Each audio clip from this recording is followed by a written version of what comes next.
आना तो था ही था इस मठ में, सनातन मठ मुंबई में। आज से 3 दिनों तक, आज कल और परसों की रोज शाम को हम 6 बजे से 9 बजे तक, क्योंकि दिन में बहुत लोगों की जॉब होती है, काम पे जाते हैं,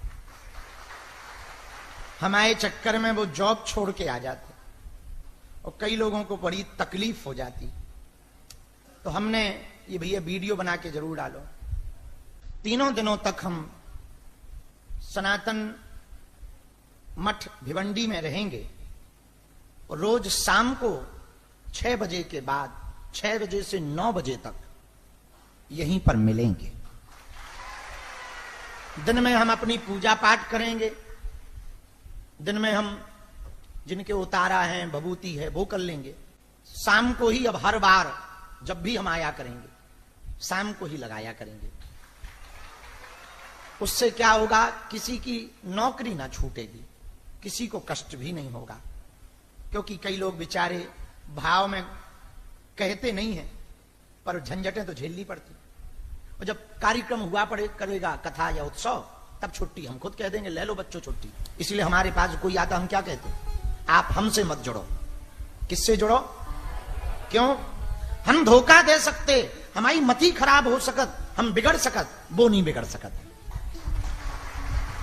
तो आपकी श्रद्धा नहीं टूटेगी, आपका विश्वास नहीं टूटेगा। वरना कई गुरुओं ने आपका इतना भरोसा तोड़ दिया कि आपको भगवान नाम से, गुरु नाम से चिढ़ होने लगी।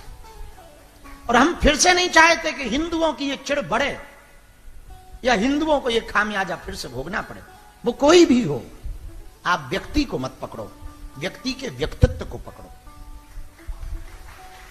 आप गुरु के चरण मत पकड़ो, गोविंद के चरण पकड़ो, गुरु के आचरण पकड़ो। जिन आचरणों से तुम्हारा मन सुधरे उनको पकड़ो। आप भगवान के समर्पित भगत बनो। और सुनो, पृथ्वी पलट जाए, भक्ति ना छोड़ो। कितने भी विविधान आ जाएं, संकट आ जाएं, परमात्मा विपरीत परिस्थिति देकर के ही तुम्हें चेक करता है कि तुम हमारे लायक हो या नहीं। मुसीबतें भक्त की परीक्षा है। मुसीबत जैसे विवाहित स्त्री का श्रृंगार सिंदूर और मंगलसूत्र है, वैसे ही भक्त का वो श्रृंगार मुसीबत है। अब ये बात कहेंगे तो आप कहोगे, वाह, जिन्हें भी भगवान से प्यार होता है उनकी आंखों में आंसू बेशुमार होता है। आंखों में याद के आंसू तो रहने ही पड़ते हैं, भगवान से स्मरण के आंसू तो रखने ही पड़ते हैं। तो मुसीबतों का आना बुरा नहीं है, मुसीबतों से भाग जाना बुरा है। मुसीबत आवे, विपत्ति आवे, समस्या आवे, तो समस्या को देख करके ये मत कहो समस्या विकट है, समस्या के पास जाकर ये कहो परमात्मा मेरे निकट है। तुम मंदिरों में जाकर, गुरुओं के पास जाकर के ये चिल्लाते हो, हे प्रभु समस्या विकट है, अरे वही तो तुम्हारी परीक्षा है। अब तो तुम्हें समस्या के पास जाकर कहना चाहिए, खबरदार, मेरा परमात्मा, मेरा गुरु मेरे निकट है, कोई हमारा बाल बांका नहीं कर सकता। तो मुसीबतें तुमको पक्का करेंगी, झंझट तुमको पक्का करेंगे। हम तो रोज झंझट झेलते हैं, रोज। कई लोग तो टीआरपी बढ़ाने के नाम से हमारे नाम की न्यूज बना देते, झूठी।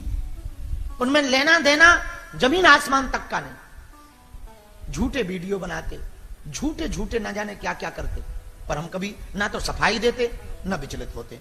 जब किया नहीं तो डर नहीं, डर नहीं, कर नहीं तो डर नहीं, और डर नहीं तो तुम हमारा बाल बांका नहीं कर सकते हो। एक झटके में हमने वीवीआईपी प्रोटोकॉल बंद कर दिया। तो एक अधिकारी ने हमको धमकी दी, हमका तो हमारा बाल बांका नहीं कर सकता। क्या करेगा? करेगो क्या? तुम हमारे पास कागज भेजोगे, अधिकारी हो तो लेटर भेजोगे, तुम्हारी ठटरी।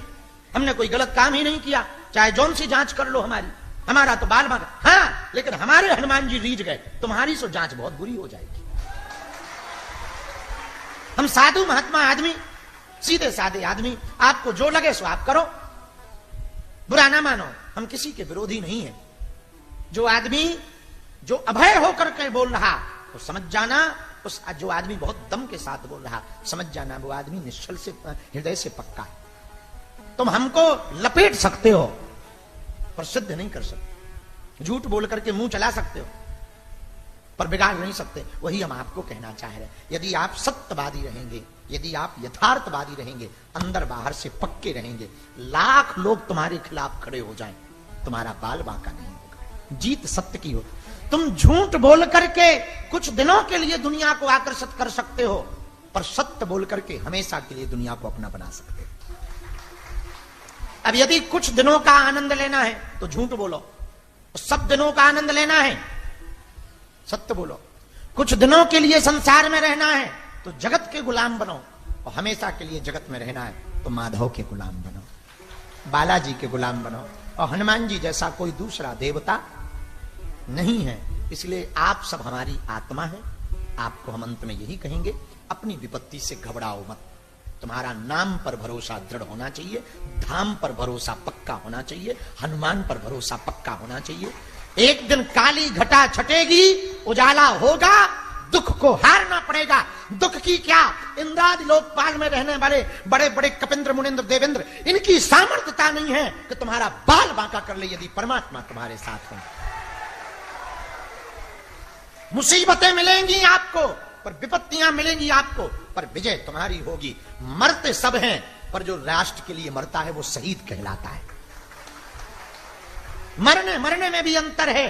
देश के लिए मरने वाला वीर गति को प्राप्त होता है, वीरत्व के साथ मरने वाला वीर गति को प्राप्त होता है। इसलिए तो हमने प्रण लिया, हमारा हॉस्पिटल बने या ना बने, मंदिर बने या ना बने, आश्रम बने या ना बने, पर हम भैया लोगों के साथ अपनी सिद्धि के साथ खिलवाड़ नहीं कर सकते। वरना वो दिन दूर नहीं है वो छोड़ के भाग जाए गुरु जी और हनुमान जी, क्या कर लोगे? हमारे वाईफाई में कोई सिग्नल ही नहीं आएगा, क्या कर लोगे? हलवा कर लोगे? बने रहो शास्त्री जी, धीरेन्द्र कृष्ण बाबा, नाम बड़े हो गए तो 2-4 साल और चलेंगे। बोले क्या? बोले निपट गए। क्या कर लोगे? शक्ति भाग जाए तो क्या कर लेंगे? फिर तुम थोड़ी आओगे या याचना थोड़ी करोगे। तुम्हारा भला नहीं होगा, 2-4-10 बार आओगे, फिर भाड़ में गए गुरु जी, ऐसे तो कहीं पर गए। इसीलिए आप यदि पक्के रहेंगे, क्योंकि हमारा धन आप लोग हैं, हमारा धन हनुमान जी है, हमारा धन भक्ति है, हमारा धन साधना है, हमारा धन हमारे गुरु जी महाराज है।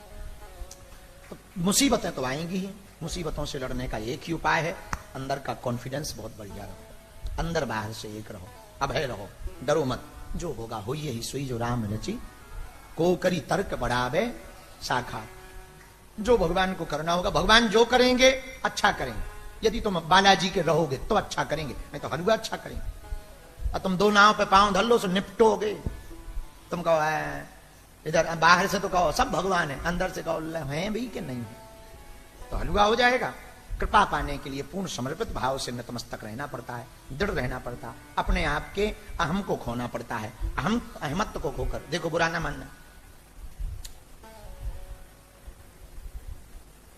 स्वामी रामकृष्ण परमहंस जी ने मरते समय कैंसर का रोग हुआ, अंतिम समय में कैंसर का रोग हुआ गले में।